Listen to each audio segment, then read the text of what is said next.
નમસ્કાર દોસ્તો, એવું કહેવાય છે કે કાજળ તજેન શ્યામતા, મુક્તા તજેન શ્વેત, દુર્જન તજેન કુટિલતા અને સજ્જન તજેન હેત. કાજળ એનું કાળાપણું કોઈ દિવસ છોડે નહીં. મતલબ શું? કોળસાને તમે દૂધમાં ધોઈ નાખો તો એ કાળું કાળું થાય. મુક્તા એટલે મોતી, એનું ધવલપણું, સફેદપણું ક્યારેય છોડે નહીં. કાજળ તજેન શ્યામતા, મુક્તા તજેન શ્વેત, દુર્જન તજેન કુટિલતા. એમ દુર્જન માણસ છે એ પોતાની કુટિલ વૃત્તિ કોઈ દિવસ છોડતો નથી. અને સજ્જન તજેન હેત. ગમે તેવી પરિસ્થિતિ આવે તો પણ સજ્જન વ્યક્તિ છે તે હંમેશા બીજાને પ્રેમ જ કરતો હોય છે. એ ક્યારેય પોતાનું હેત છોડતો નથી. અને એનેથી જ સૃષ્ટિના સંબંધો બંધાતા હોય છે. પ્રેમથી સૃષ્ટિ સાથેના, વ્યક્તિ સાથેના, પ્રાણીઓ સાથેના સંબંધો આપણા બંધાતા હોય છે. એટલે તમારા જીવનની અંદર પણ આવા સજ્જનના લક્ષણો આવે અને તમે સજ્જન બનો તેવી શુભેચ્છા સાથે આજે આપણું કાર્ય આપણે શરૂ કરીએ. આજના આપણા અભ્યાસના મુદ્દા રહેશે સ્થળસર સજીવોમાં શ્વસન વિનિમય માટેની આવશ્યકતાઓ. એટલે શ્વસન સપાટી કેવી હોવી જોઈએ એના માટેની વાત આપણે કરશું. માછલી અને મનુષ્યના શ્વસન દરની તુલના આવું જો કે આપણે જોયું હોય પણ પ્રયોગાત્મક રીતે આપણે ક્યારેય આના તરફ ધ્યાન આપ્યું હોય નહીં. એટલે એની થોડીક વાત આપણે કરશી. મનુષ્યનું શ્વસન તંત્ર એની આકૃતિ સાથે વાત કરશું અને મનુષ્યમાં શ્વાસોચ્છ્વાસ કેવી રીતે થાય છે એ આપણો આજના અભ્યાસના મુદ્દાઓ હશે. દોસ્તો, આપણે કાલે જે સ્થળચર સજીવો હતા એ સ્થળચર સજીવો માટે ઓક્સિજનની વાત કરી હતી કે સ્થળચર સજીવો મોટા ભાગના શ્વસન સારી રીતે કરતા એટલે ઓક્સિજનની ખૂબ મોટા પાયા પર જરૂર પડે. પણ જળનિવાસી પ્રાણીઓ છે એને એની સાપેક્ષે ઓછી જરૂર પડતી. પણ સ્થળચર સજીવોમાં શ્વસન સરળતાથી થઈ શકે એટલા માટે શ્વસન સપાટી કેવી હોવી જોઈએ અથવા સ્થળચર સજીવો માટે આ વાત વિનિમય માટેની આવશ્યકતાઓ શું, અથવા તો આપણે એમ બોલીએ કે શ્વસન સપાટીના લક્ષણો શું. શ્વસન સપાટીના લક્ષણો તો શ્વસન સપાટીનો વિસ્તાર, શ્વસન સપાટીનો વિસ્તાર જેના કરતા શ્વસન સપાટીનું ક્ષેત્રફળ,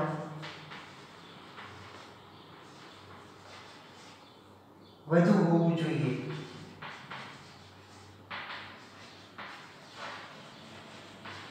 જેથી તેનો વધારે વિસ્તાર ઓક્સિજનના સંપર્કમાં રહી શકે.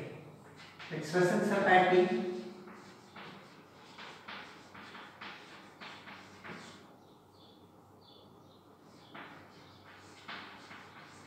ભીની અને પાતળી હોવી જોઈએ.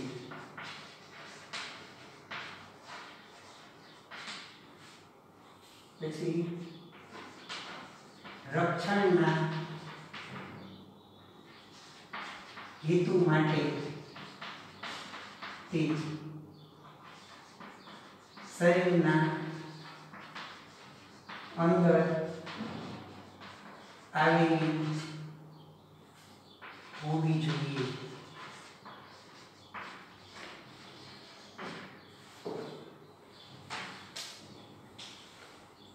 તે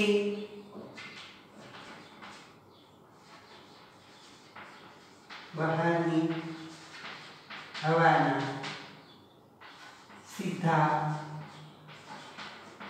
સંપર્કમાં રહી શકે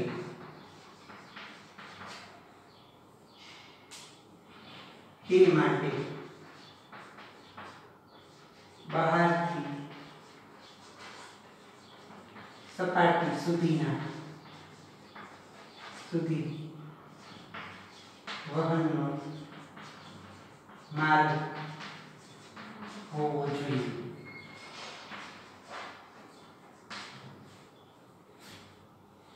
તે પુષ્કળ રુધિર કેશિકા યુક્ત હોવી જોઈએ.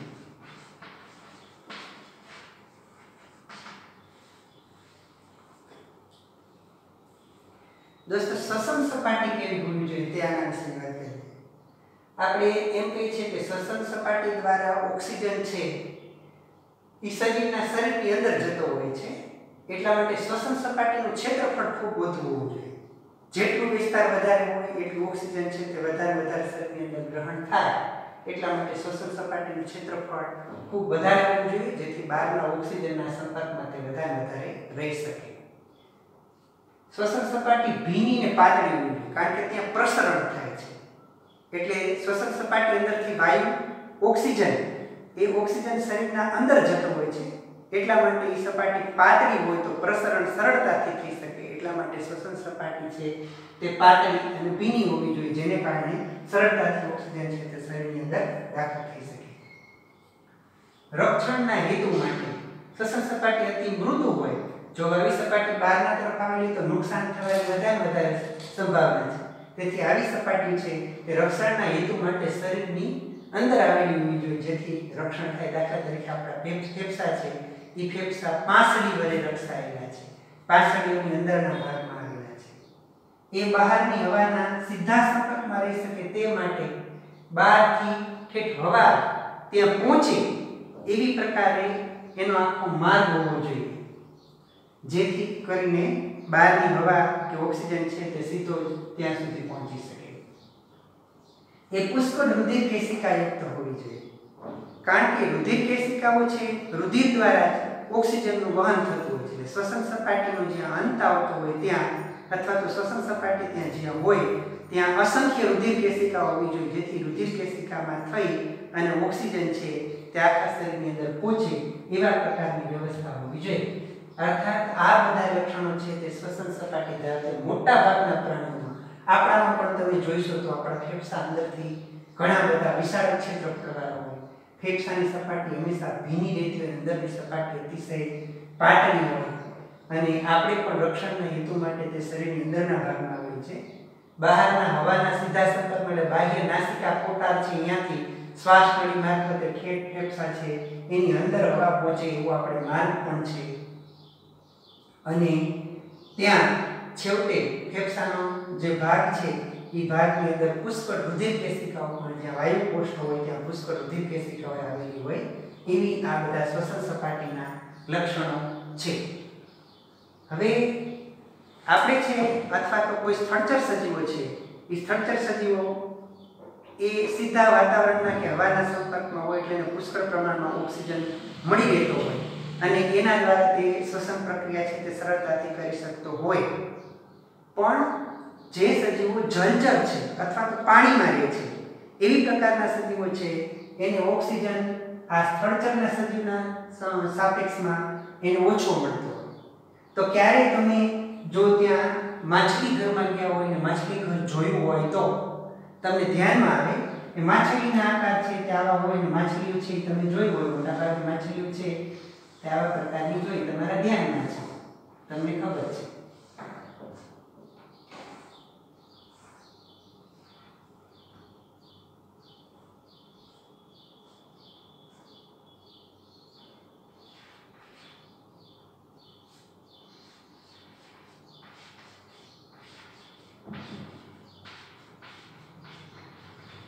માછલીને પાણીમાં રહેવા માટેના બધા અનુકૂલનો છે એ આપણા ધ્યાનમાં છે.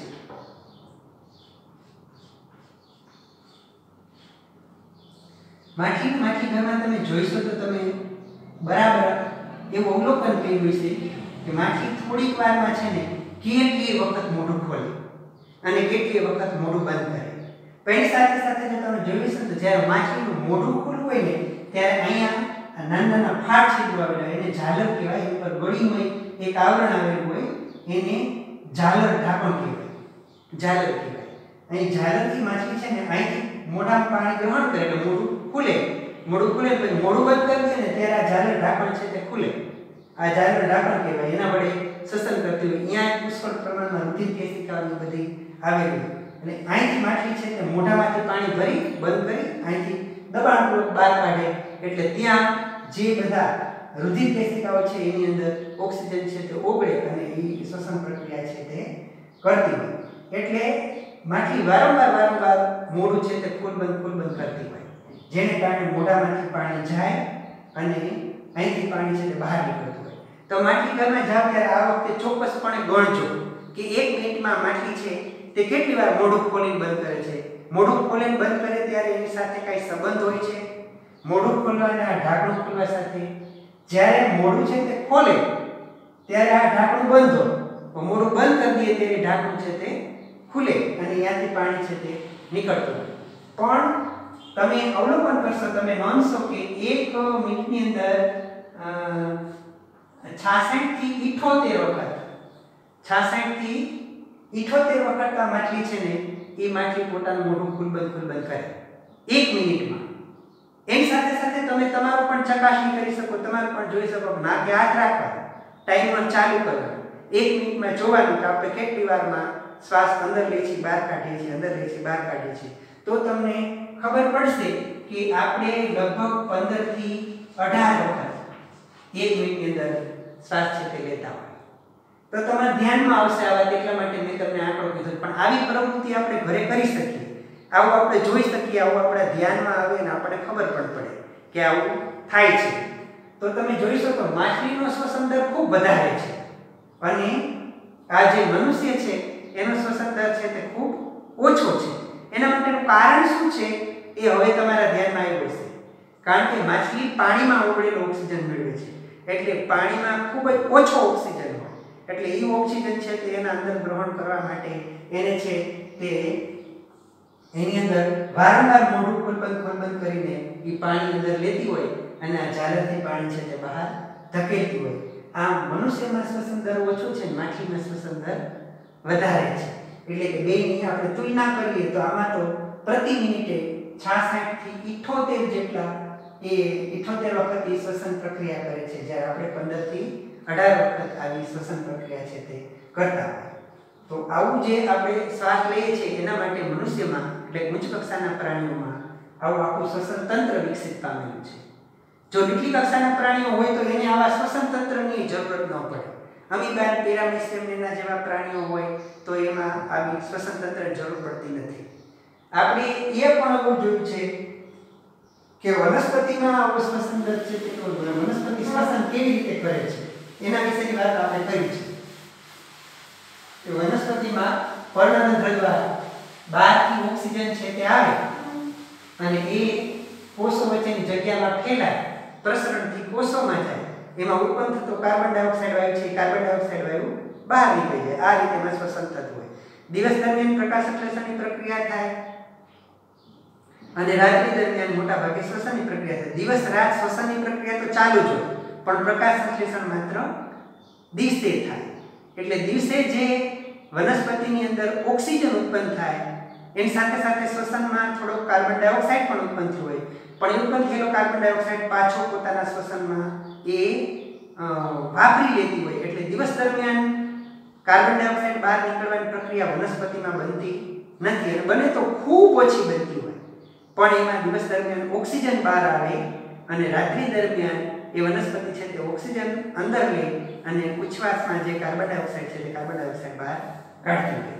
મતલબ એની અંદર આવા પ્રકારે શ્વસન પ્રક્રિયા થતી હોય. પછી અમીબા, પેરામેસિયમ એના જેવા જે પ્રાણીઓ છે એ પ્રાણીઓ તો અતિ જે પાતળી સપાટી ધરાવતા એટલે વાતાવરણના સીધા સંપર્કમાં હોય, તો વાતાવરણના સીધા પ્રસરણ દ્વારા ઓક્સિજન અંદર દાખલ થાય, કાર્બન ડાયોક્સાઇડ બહાર નીકળી જતો હોય. પછી અલગ અલગ પ્રાણીઓ છે તે અલગ અલગ પ્રકારના શ્વસન અંગો એની અંદર ધરાવતા હોય, તો એમાં જુદા જુદા પ્રાણીઓમાં જુદી જુદી પ્રકારના શ્વસન અંગો હોય. દાખલા તરીકે અમીબા છે, પેરામેસિયમ છે, તો એ બધા છે ને તે પ્રસરણ દ્વારા બહારની પાતળી ત્વચા દ્વારા સીધું શ્વસન કરતા હોય. પછી તીડ છે, માખી છે, મચ્છર છે, એને બધાને શ્વસન છિદ્ર હોય શ્વસન માટે. પછી માછલી છે, તો માછલીને ચૂઈ અથવા જેને આપણે ઝાલર કહીએ છીએ તે ઝાલર એના દ્વારા માછલી છે તે શ્વસન કરતી હોય. અને મનુષ્ય હોય તો એ ફેફસા વડે શ્વસન કરે. આમ અલગ અલગ આ છે તે શરીર સપાટી દ્વારા.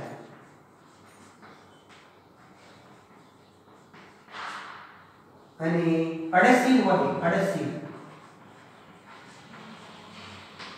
તો તે ભીની ત્વચા દ્વારા શ્વસન કરે. ભીની ત્વચા દ્વારા બહારની જે ચામડી હોય ને એની ભીની ત્વચા દ્વારા સીધું શ્વસન કરે.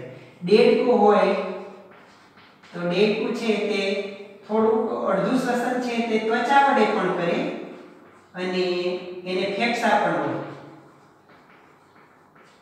એટલે દેડકો છે તે પાણીમાં અને જમીન ઉપર બેયમાં રહી શકે.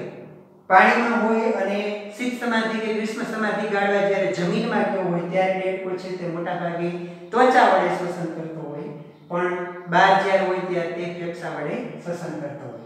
આમ અલગ અલગ પ્રાણીઓ છે એ અલગ અલગ પ્રકારનું શ્વસન કરતા. મનુષ્ય ફેફસા વડે શ્વસન કરે. મનુષ્યના શ્વસન તંત્રની પહેલા આપણે આકૃતિ દોરીએ અને એમાં શ્વસન પ્રક્રિયા કેમ થાય છે એના વિશેની વાત આપણે કરીએ. મનુષ્યનું શ્વસન તંત્ર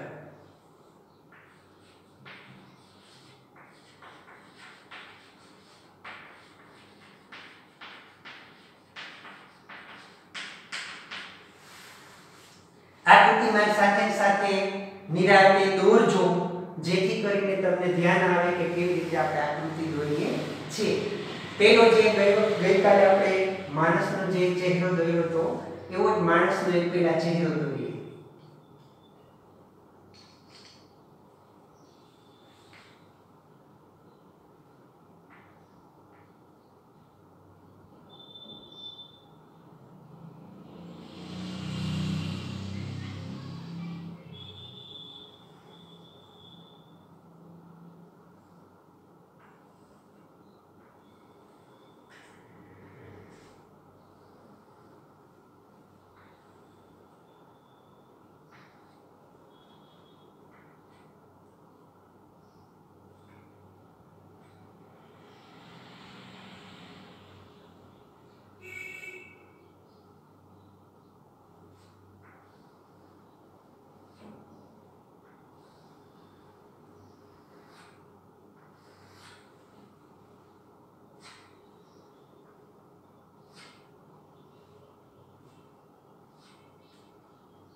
આ રીતના ધીરે ધીરે મારી સાથે તમે આકૃતિ દોરજો.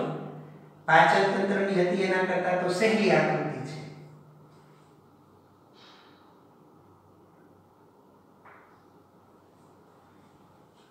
અહીંયા અહીંથી મહત્વનું છે, અહીંયા બાહ્ય નાસિકા કોટાર હોય. એ નાસિકા કોટાર અંદર જઈને પોલાણમાં રૂપાંતર થાય. આટલું બહાર છે તે આ મુખ ગુહા હોય. બે ભેગા થઈને પાછળ અહીં કંઠનળીમાં પરિણમે.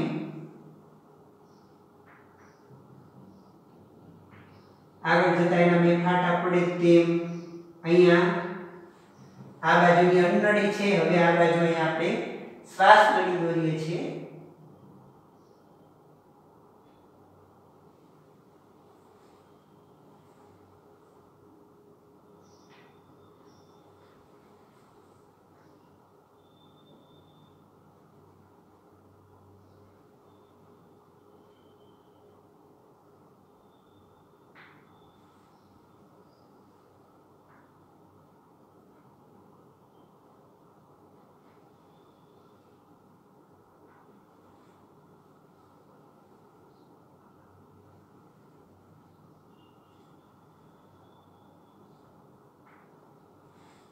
આગળ જતા શ્વાસ નળી છે એ બે ભાગમાં વહેંચાઈ જાય.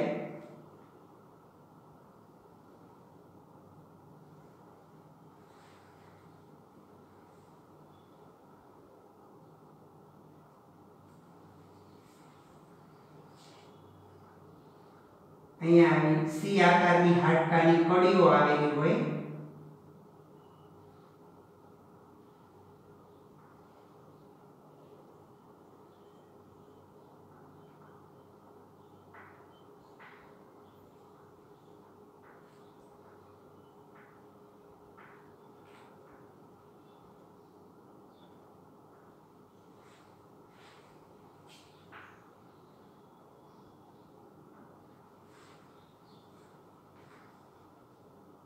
સાથે સાથે દોરજો.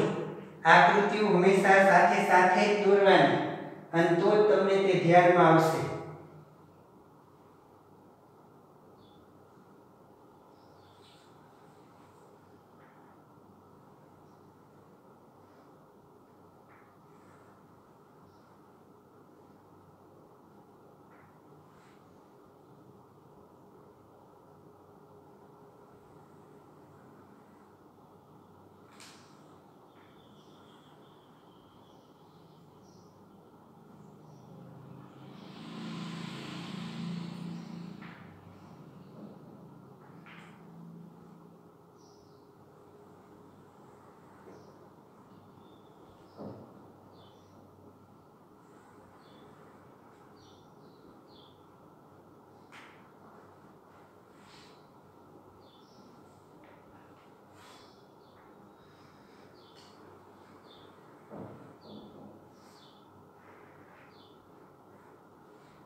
અહીંથી આવી આ શ્વાસ નળી છે તે અંદર પ્રવેશે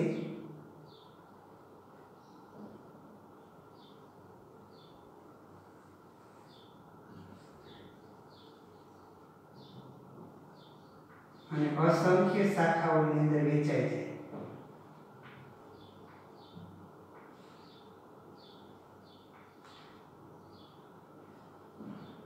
છેવટનો ભાગ ફૂલેલો દડા જેવો હોય.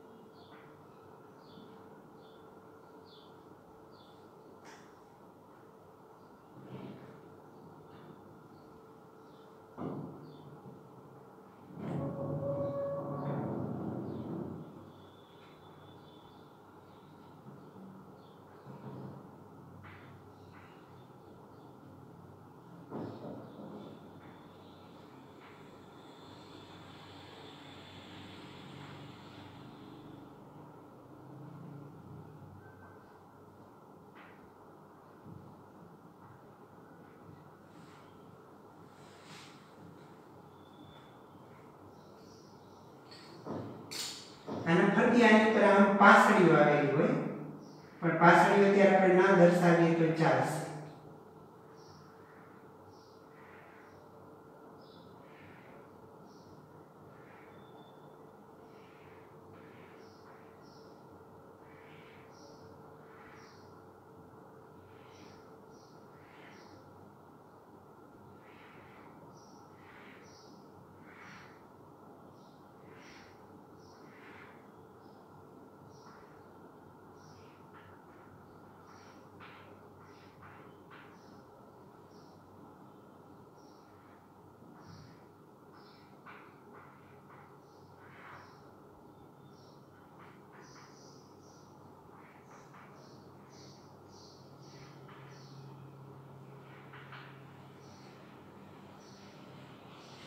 આકૃતિ આપણી આટલી જ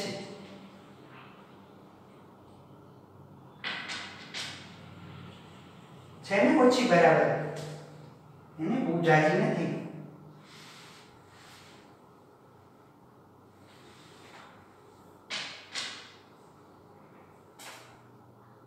આકૃતિ સીધી સાદી તમને પસંદ આવે તમે સરખી રીતે દોરી શકો એમ દોરવા રેખાકૃતિ દોરવા આપણે કોશિશ કરી છે.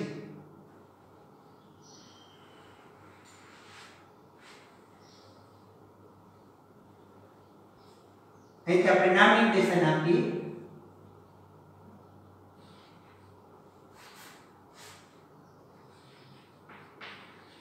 બાહ્ય નાસિકા છિદ્ર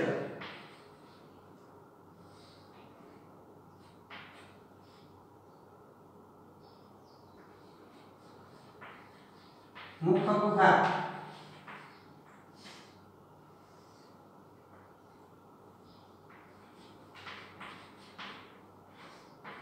નાસિકા કોટા,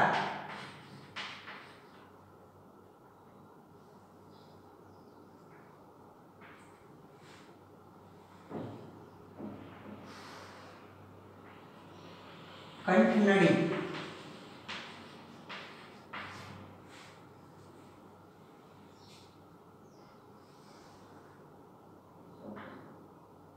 ઘાટી ઢાંકણ,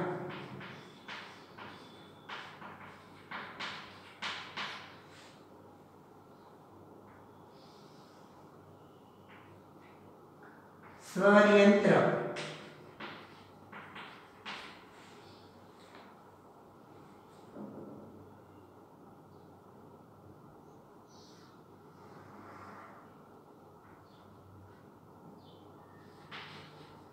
શ્વાસ નળી,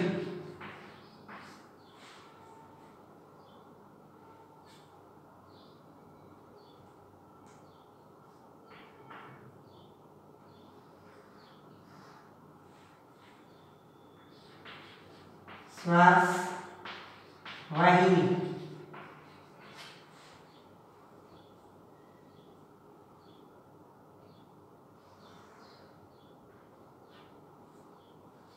ડાબું ફેફસું,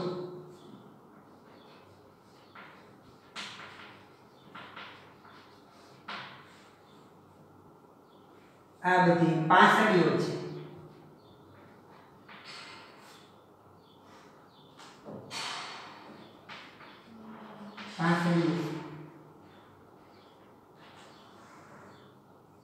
આ છે ઉરોદર પટલ,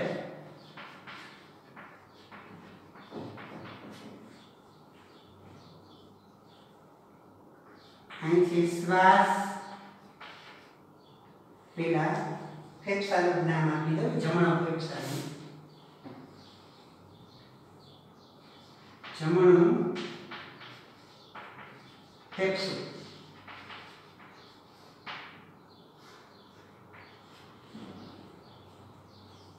પછી શ્વાસ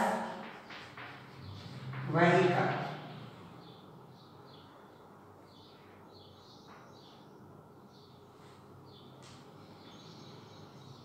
પછી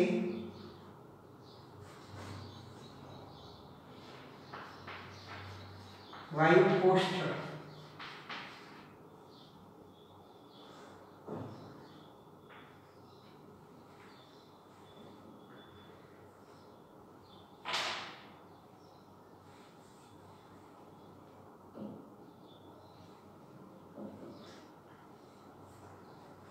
મારી સાથે સાથે જ આકૃતિ દોરી એટલે મને દેખાય છે કે બરાબર તમે આકૃતિ દોરી હશે. મને તો થોડી પ્રેક્ટિસ હોય પણ તમારે આકૃતિ દોરવા પ્રેક્ટિસ કરવાની. ઓછામાં ઓછી એક આકૃતિ છે તે 2-3 વખત દોરશો તો જ્યારે તમારી પાસે પ્રશ્ન આવશે ત્યારે સમય મર્યાદાની અંદર તમે પ્રશ્ન પૂરો કરી શકશો. દોસ્તો, લગભગ પરીક્ષામાં એવું નથી હોતું કે 4 માર્કના કે 5 માર્કના પ્રશ્ન તમને ન આવડે, પણ એમાં એવું હોય છે કે એ પ્રશ્ન તમે લખીને તૈયાર કરેલો હોતો નથી. લખીને તૈયાર કરેલો હોતો નથી, પરિણામે ત્યાં તમે લખવા જાઓ ને તૈયાર ગોઠવવા જાઓ એમાં તમને વાર લાગે છે. પરિણામે નિશ્ચિત સમય મર્યાદામાં તમે તમારું પેપર પૂરું કરી શકતા નથી. એટલે પ્રશ્ન માટે હંમેશા પ્રેક્ટિસ કરવી જોઈએ અને એ પ્રેક્ટિસ તમે કરતા રહેજો. આપણે સમજીએ મનુષ્યનું શ્વસન તંત્ર. મનુષ્યની અંદર મુખ્ય શ્વસન અંગ તરીકે એક જોડી ફેફસા છે. બાકીના બીજા બધા અંગો એ અંગો શ્વસન તંત્રની અંદર સહાય કરતા હોય તેવી પ્રકારના છે. એટલે તે અહીંયા બાહ્ય નાસિકા છિદ્ર, બાહ્ય નાસિકા છિદ્રથી અંદર જતા એક પાતળા પોલાણની અંદર ખુલે. એ બાહ્ય નાસિકા છિદ્ર છે એ આપણા બે નાકના છિદ્ર રહ્યા તે એ અંદર જતા એક નાકના પોલાણમાં ખુલે. એમાં સૂક્ષ્મ રોમ હોય, નાના વાળ આવેલા હોય અને સપાટી એકદમ ચીકાસવાળી હોય. એને કારણે બહારથી આવતા ધૂળ, બેક્ટેરિયા, બીજા બધા દ્રવ્યો છે, એ દ્રવ્યો આની અંદર અહીંયા ગળાય છે અને હવા ગરમને હુંફાળી દે અને ત્યાંથી હવા આની અંદર પ્રવેશી શકે. ત્યાંથી પ્રવેશીને કંઠનળીમાં થઈ અને એક અહીંયા આ ઢાંકણ જેવું જે છિદ્ર છે એ ઢાંકણ જેવો છિદ્ર જેને આપણે ઘાટી ઢાંકણ કહીએ છીએ. જ્યારે આપણે ખોરાકનો કોળિયો ખાય ત્યારે કોળિયાની ઉપર પડે તો આ ઢાંકણું ઢકાઈ જાય. પરિણામે કોળિયો છે તે શ્વાસ નળીમાં ન જાય અને સીધો ક્યાં જાય? અન્નનળીમાં જાય. એટલે આ ઘાટી ઢાંકણ એ ઉપરથી શ્વાસ નળીનું રક્ષણ કરનારું એક નાનકડો કાસ્થીનો બનેલો પડદો છે. પછી શ્વાસ દ્વાર ખુલે એટલે હવા છે એ અહીંયા આ સ્વર યંત્રની અંદર જાય, જેને આપણે સ્વર પેટી કહીએ છીએ. તો સ્વર યંત્ર છે એની અંદર હવા છે તે ઘૂંટાઈને પછી અહીંથી શ્વાસ નળીમાં ધક્કો લાગે એટલે શ્વાસ નળીમાં જાય. શ્વાસ નળી આખી છે એ આવા સી આકારના કાસ્તી વલયથી ઢંકાયેલો. આખો આવડો રાઉન્ડ નથી પણ આટલો સી વળેલો હોય એવી અહીંયા તમે ગળામાં એ તપાસ કરશો તો તમને ધ્યાનમાં આવે કે અહીંયા આપણે સી આકારના કાસ્તી વલય છે. એ કાસ્તી વલય સાથે શ્વાસ નળી ચોંટાયેલો. પરિણામે એની અંદર હવા ન હોય તોય આ નળી પીડાઈ જતી નથી અને એના પરિણામે એની અંદર હવાની અવરજવર છે તે ચાલુ રહે છે. એટલે સી આકારના કાસ્તી વલયથી રક્ષાયેલી હોય એટલે રક્ષણ પણ થાય અને એની અંદર હવા ન હોય ત્યાર પછી પીડાઈ પણ જતી નથી. પછી આ શ્વાસ નળી છે તે આગળ જતા એના બે ભાગ થાય જેને આપણે શ્વાસ વાહિની કહીએ છીએ. બે ભાગમાંથી એક ભાગ છે તે ડાબા ફેફસામાં જાય એટલે ડાબી શ્વાસ વાહિની કહેવાય. એક ભાગ જમણા ફેફસામાં જાય એટલે જમણી શ્વાસ વાહિની કહેવાય. પછી આવી શ્વાસ વાહિની છે એ અંદર જઈને અસંખ્ય સૂક્ષ્મ વાહિકાઓમાં ફેલાઈ જાય. આ ફેફસાની અંદર પણ એવી જ રચના હોય પણ અત્યારે આપણે એની અંદર બતાવી નથી, માત્ર એક ફેફસાની અંદર બતાવી છે. બે ફેફસાની અંદર સમાન રચના હોય એટલે અહીંયા આની અંદર પ્રવેશીને અસંખ્ય સૂક્ષ્મ વાહિકાઓમાં ફેરવાઈ જાય એને શ્વાસ વાહિકા કહેવાય. દરેક શ્વાસ વાહિકા છે એનો છેવટનો છેડો એક ફૂલેલી કોથળી જેવો હોય એને આપણે વાયુકોષ્ઠ કહીએ છીએ. એ વાયુકોષ્ઠ છે એમાં ત્યાં સુધી છે તે હવા આવતી એની આજુબાજુ અસંખ્ય રુધિર કેશિકાઓ આવેલી હોય.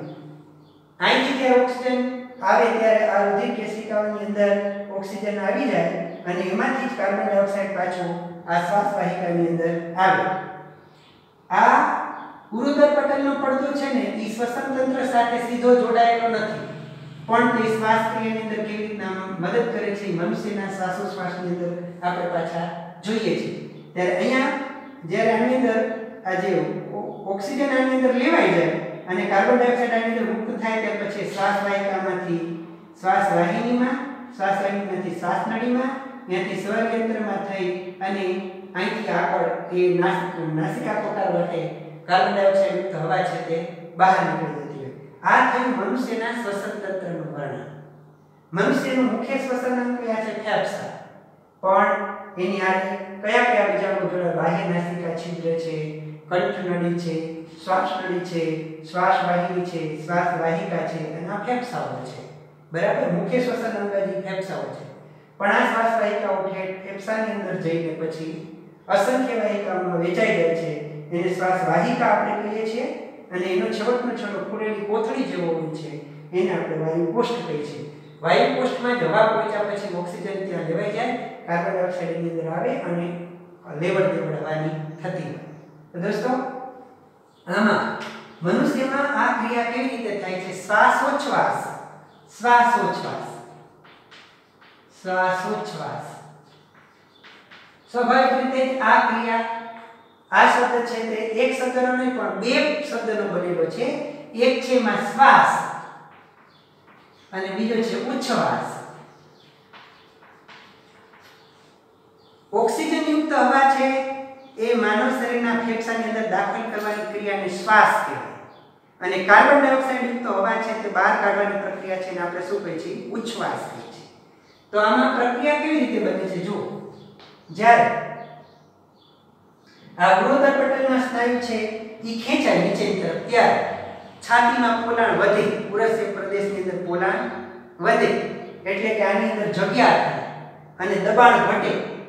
તો બહાર દબાણ છે તે વધારે હોય હવાનું અને અંદર દબાણ ઓછું એટલે બહારની ઓક્સિજન યુક્ત હવા છે તે અંદર આવી જાય. એ જે પ્રક્રિયા છે એ પ્રક્રિયાને આપણે શ્વાસ કહીએ છીએ. શ્વાસ લીધા પછી ઠેઠ ઓક્સિજન યુક્ત હવા છે એ વાયુકોષ્ઠ સુધી પહોંચે. વાયુકોષ્ઠ સુધી પહોંચ્યા પછી અહીંયાથી ઓક્સિજન લેવાય જાય અને કાર્બન ડાયોક્સાઇડ યુક્ત હવા વાયુકોષ્ઠમાં પાછી દાખલ થાય. એટલે આ ઉરુદર પટલનો સ્નાયુનો પડદો છે એ પડદો ઉપરની તરફ આવે. ઉપરની તરફ આવે છાતીમાં પોલાણ ઘટે, અંદર દબાણ વધે. દબાણ વધવાને પરિણામે કાર્બન ડાયોક્સાઇડ યુક્ત હવા છે તે શરીરની બહાર નીકળી જાય ઈ પ્રક્રિયા છે એને કહેવાય ઉચ્છ્વાસ. આમ શ્વાસ અને ઉચ્છ્વાસ આ બંને પ્રક્રિયાઓ થઈ અને મનુષ્યમાં શ્વાસોચ્છ્વાસની પ્રક્રિયા સતત ચાલે અને એના પરિણામે આપણને ઓક્સિજન મળે અને કાર્બન ડાયોક્સાઇડ યુક્ત હવા છે તે બહાર નીકળતી હોય. આ પ્રક્રિયામાં આપણને આ પ્રશ્ન છે, ઈ પ્રશ્ન આપણને આવી રીતે પૂછાય છે કે આકૃતિ દોરી મનુષ્યનું શ્વસન તંત્ર સમજાવો. આ પ્રશ્ન પૂછાય તો 4 માર્કનો હોય. ક્યારેક આપણને પૂછે કે સ્થળચર સજીવમાં શ્વસન સપાટીની આવશ્યકતા અથવા લાક્ષણિકતા, ઈ 2 માર્કનો પ્રશ્ન આપણને પૂછાય છે. આ તો નાનકડી પ્રવૃત્તિ જોવા માટેની, સરખામણી કરવા માટેની છે, એટલે પરીક્ષાનો મુદ્દો આ ન હોય, બરાબર છે.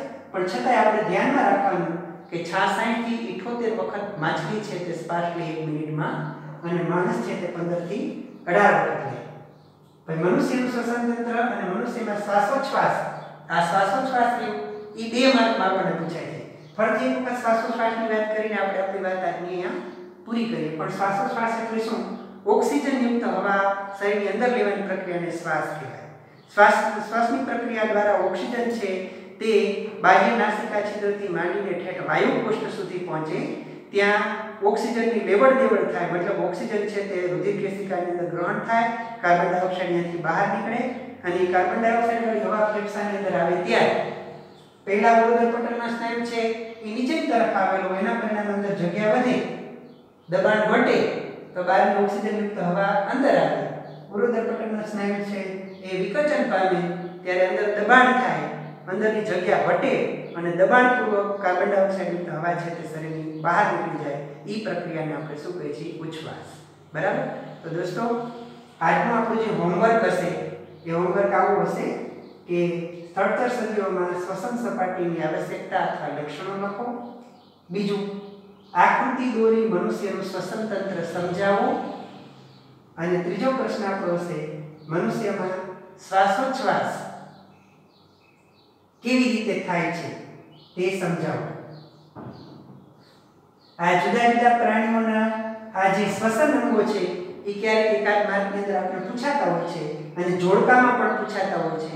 તો આટલા શ્વસન અંગો છે તે તમારે યાદ રાખવાના. એટલે જુદા જુદા પ્રાણીઓના શ્વસન અંગો જણાવો એવો પણ એક નાનકડો પ્રશ્ન આજે લખ્યો. તો દોસ્તો આ સાથે આજનો આપણો પાઠ, આજનો આપણો અભ્યાસ આપણે પૂરો કરીએ છીએ. ફરીથી મળશું આવતીકાલે. ત્યાં સુધી સૌને નમસ્કાર.